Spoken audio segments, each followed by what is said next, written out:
Hello and welcome back to Gary's Garage, and in this episode it's time to sort out the fuel delivery system.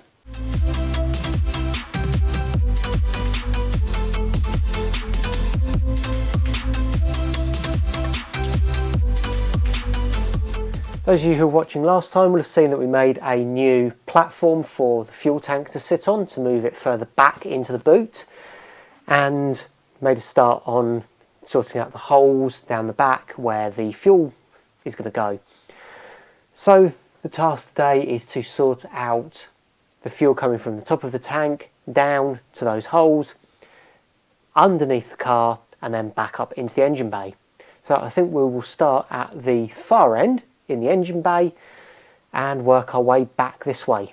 So as you'll see, I've swung the engine back in the hole, and the reason for that is that I want to put back on the inlet pipe here from the turbos to the throttle body, because it sits over this part of the bulkhead and I want to figure out what space I do or don't have for the fuel to come through. So previously the fuel was coming through about here from the inside of the car, but I don't want it to run through the car at the moment. I want it to run outside the car. So I need to move it a bit further down the bulkhead, and there's not a huge amount of space because there's a big engine and gearbox in the way. So first thing to do is whack the inlet pipes in and then just see what space I do or don't have.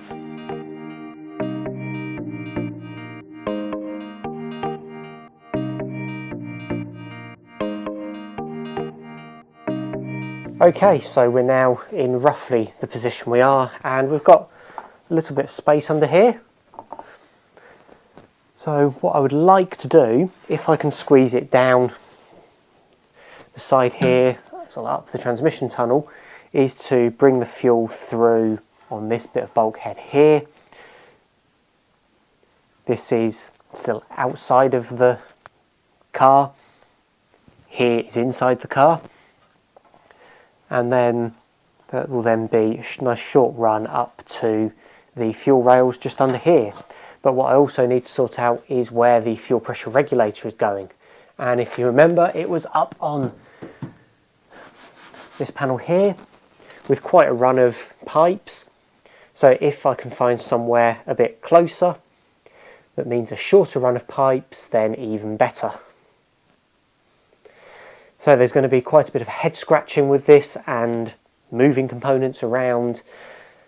So I shall go away and do that, and I'll be back in a minute when I've had an idea.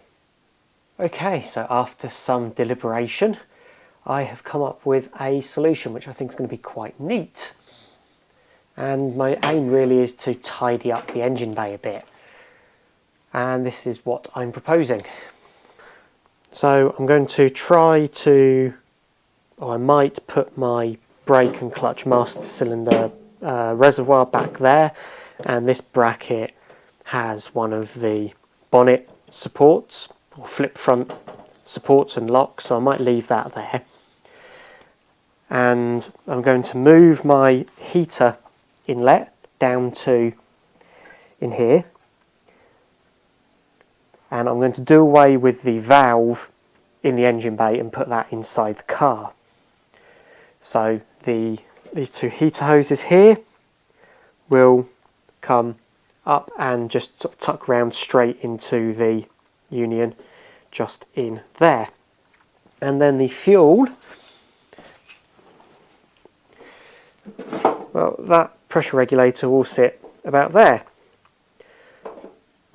And I will come up from there and straight into the rail on this side, and then through the rail and out into the side of the regulator, from the regulator back down that gap, and then run along the tunnel to the boot. So I think the next thing then is going to be to get under the car and figure out the run down there. The route under the car is a combination of easy and also difficult. And I've realised that I don't actually have enough hose on me to make all the connections that I need to. I was planning on running copper down under the car, but it's going to be just as easy to run a rubber hose.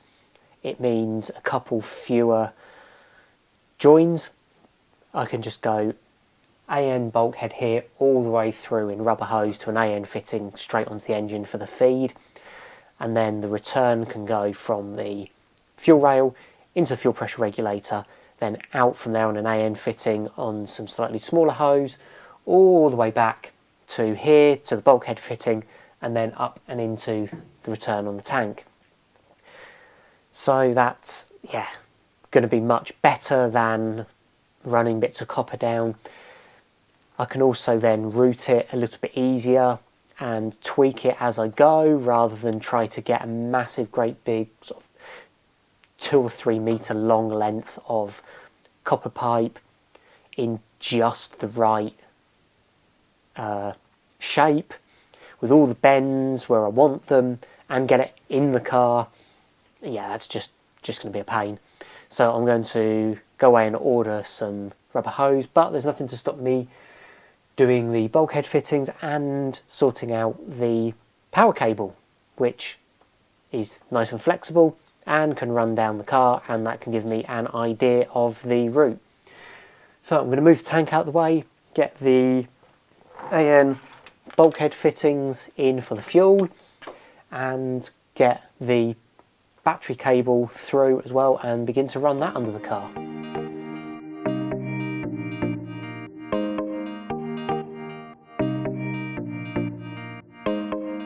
Even with jacking the car up and sticking the rear end on axle stands, it is still super tight underneath there, but I have a power cable fed through into the boot. And this can now be locked down. This is a normal sort of electrical cable gland, and as you tighten this down, there's a little rubber bit inside that squeezes down onto the cable, and that will make it nice and watertight. So I've now got my power cable, which I've got enough length to go whichever side of the boot I want my battery to be on.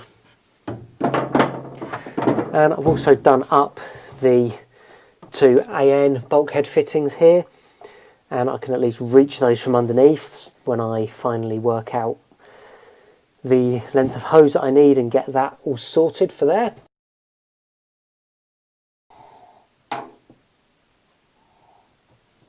So just using a little bit of car wash here just to lubricate the end of the pipe.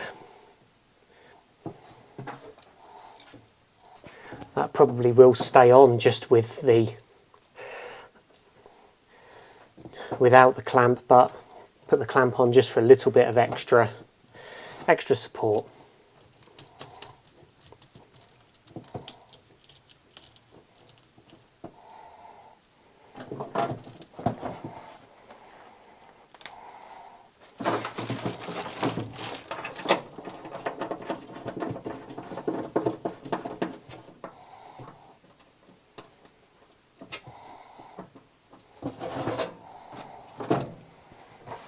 And we could use a 45-degree fitting on there, which might make that angle a bit nicer.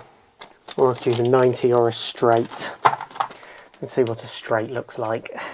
I think we can get away with a straight on there and save the more expensive 45-degree fitting for somewhere else, like maybe that side. And we can come across and use a 90 on there. I think I'll use a 45, that'll give me a little loop there which will give me some space to swing it on.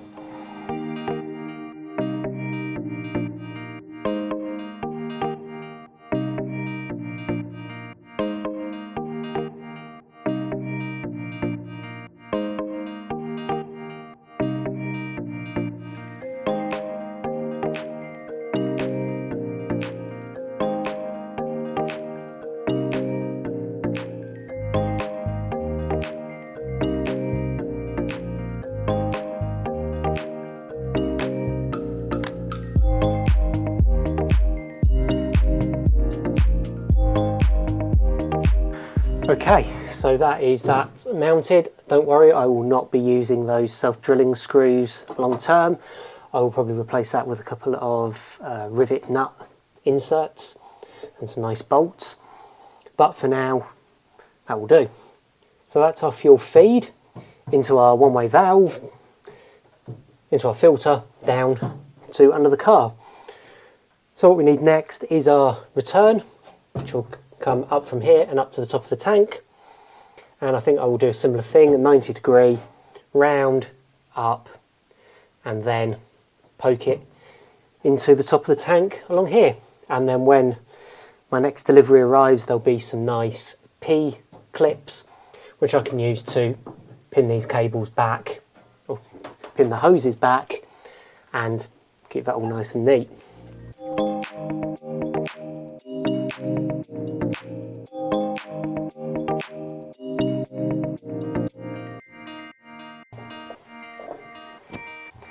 Okay, and then I can figure out which way around they want to go when it's done. So that will be pinned up along there quite nicely. So that is the easy bit of the fuel feed and return done, which is the bit in the boot. So next I need to stick some fittings on the end of these hoses, get them attached to the other side of these bulkhead fittings, and then go crawling around under the car. And that bit's not going to be fun.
So after much crawling around on the floor, I now have the fuel pipes run roughly where I want them.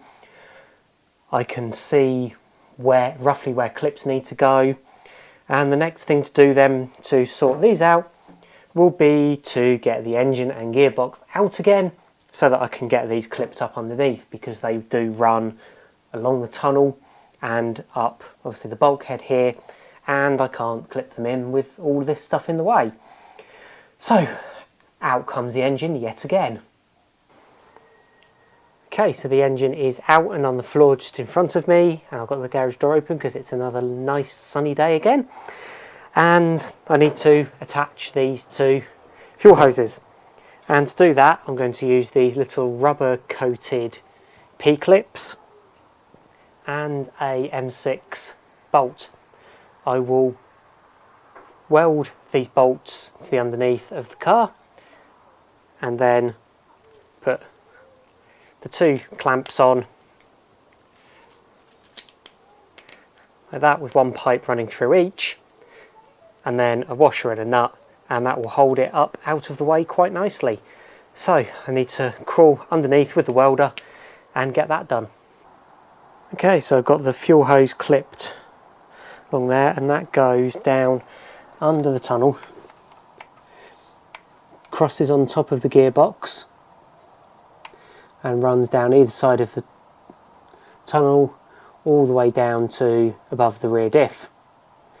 So the next thing to do then is to swing the engine and gearbox back in place and sort out the top.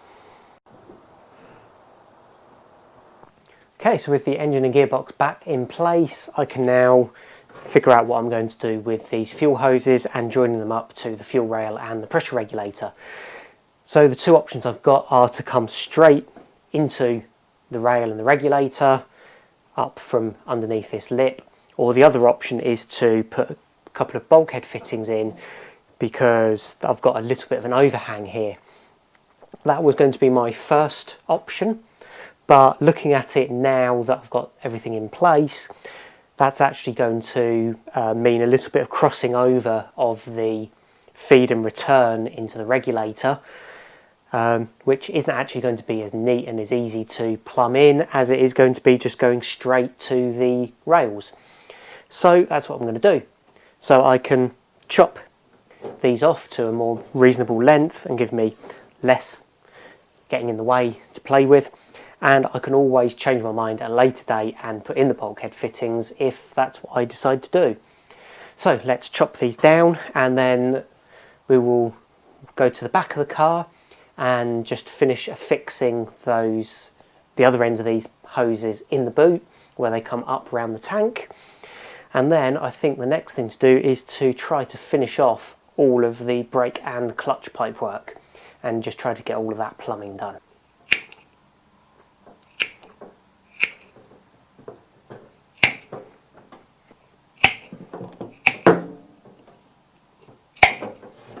Okay, so what I want to do here is use some more of these rubber P-clips just to hold each side of this pipe in place.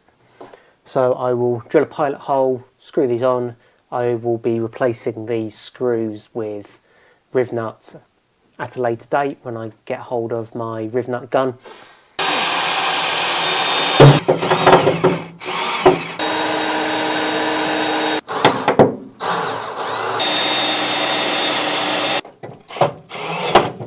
Next thing to do then is going to be to stop this tank from moving around. And I've got the original stainless steel straps that came with it. So what I need to do then is put these down, probably just straighten off these front legs, and then that can go into this base, and then the back legs I can put some nuts and bolts through, and that can be bolted up from behind, and there should be enough space for me to get down there and actually get the bolt on. There might even be enough space for me to bolt it down without the tank in, and then just lift it up to slide the tank in.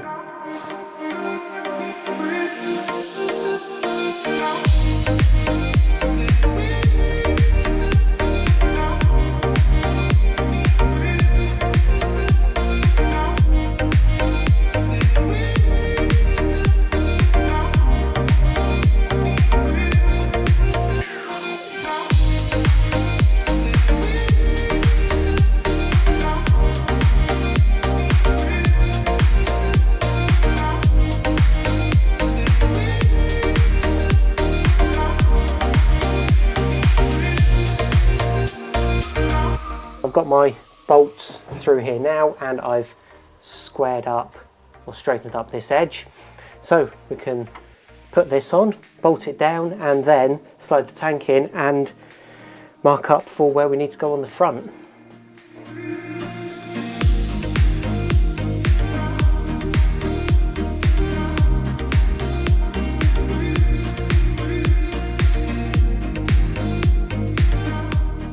So I might not keep these bolts down here, I might put riv nuts in instead, give a slightly flusher finish on this, especially if I want to trim it out at a later date. I won't have to take into account this big bulge.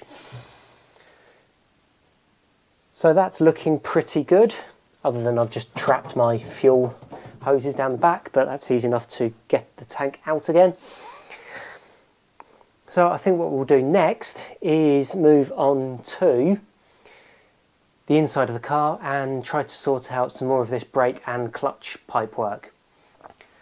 So I think the final piece of the brake puzzle inside the car is joining up the pipe that runs down the tunnel here and has to go through this support bar and into the T-piece here that goes off to the two rear brakes.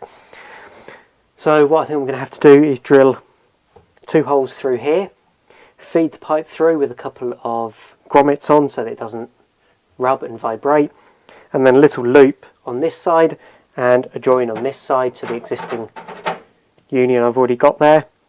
And then that should be all 4 wheels and brakes all plumbed up. So I've got my piece bent up to go through here, so let's stick this end through the hole and see how it looks. Oh, one of these grommets I've split so that I can pull it over this bit of pipe on this side and clip it into the hole, because there's no way I would have got the pipe and the grommet all the way through.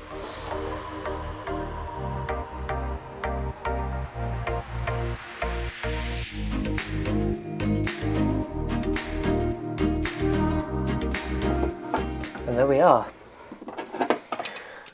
That is now all of the brake pipe work done. So the only bit that's left now is the clutch, which goes through the bulkhead and is going to be a little loop down onto the bracket for the flexible hose. So I'll crawl under the car and measure that up and get that on, and then all the brake and clutch pipe work from the master cylinders to the slave cylinders anyway, and calipers, will be done. I then just need to figure out the feed, which is going to be a bit more difficult.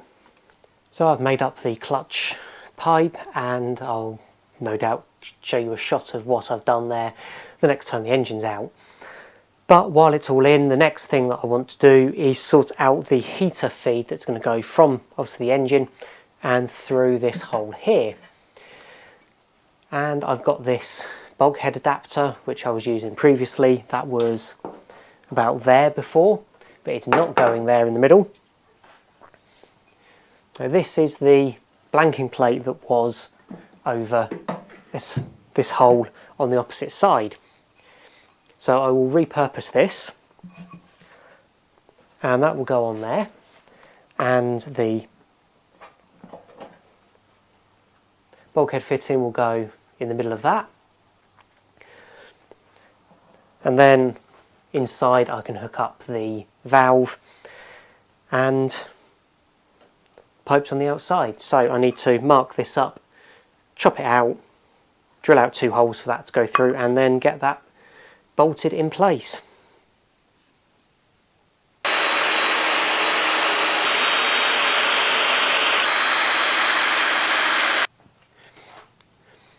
Right, with that now attached onto there, that will sit quite nicely on there, and I can then sort out these 2 heater hoses to join them onto there. Okay, so first off, this angled adapter needs to be rotated because it was pointing off to the side. It now needs to rotate and come this way. Okay, so that's pretty good there. I've just had to trim this one a couple of times because the first time I cut it, it would have got in the way of the fuel rail. So trimmed it a little bit shorter, routed it slightly different, and that will now hook those up quite nicely.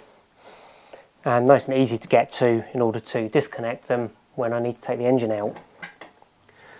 Okay, so that's the heater hoses sorted out on the outside, and I'm going to have to then go inside and try to figure out what I'm going to do with the heater in there. But there's a load of other things that need to go in there first, such as I know the wipers need to go in, and the wiper mechanism obviously can't be moved. So I might need to wriggle that in and then find out what space I've got. I've got all of the wiring and ECUs and the wiring for the dash, the pedals, and that is not going to be fun. And I have obviously lost all of my brackets that were on the underneath of the old bulkhead to put them back in the exact same places that they were, so I'm considering that I might well be rewiring the entirety of the inside. And I definitely do not have time to do that now, so that will be a fun task for future Garry. So I'm going to wrap this episode up here, and next time I will either tackle wiring, or I will see if I can find something slightly more fun than wiring, because, well, let's face it, anything is more fun than wiring, but I know it needs doing, so Join me next time on Gary's Garage when I'll do something wiring or something more fun. So thanks for watching. Bye.